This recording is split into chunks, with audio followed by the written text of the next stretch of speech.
مفروض ته څنګه ورسېدو په دې کې خو هغه سپین باز شو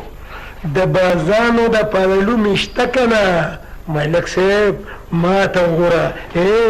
چې د بلې نه دې خبر کړم پرېږدم مړه بلې نه دې خبر کړم نور به ما څه خبرې پرېږده یاره ملک صاحب د زوالي هغه لیونی زوی نه دی لاپته دی لاپته مړه خو لاپته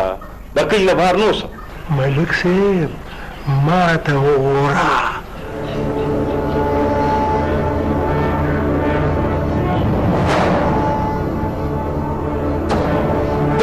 ژوندي پته نه لګي ملک صاحب زوري چېرته موږ ته ګوتو نه نیسي بیا یې څه غم وکوي پولیس ته هغه لاره وښایي په کومه لار چې تاسو زواري سړي پسې ګرځېدئ خو ملک صاحب شیرعالمیا د پولیسو د مفرورانو په مقابله کې اوچو سره لواندم سوځي په یو ګولۍ دې پکې دا لیونی ولګي که نه خس کم جهان پاک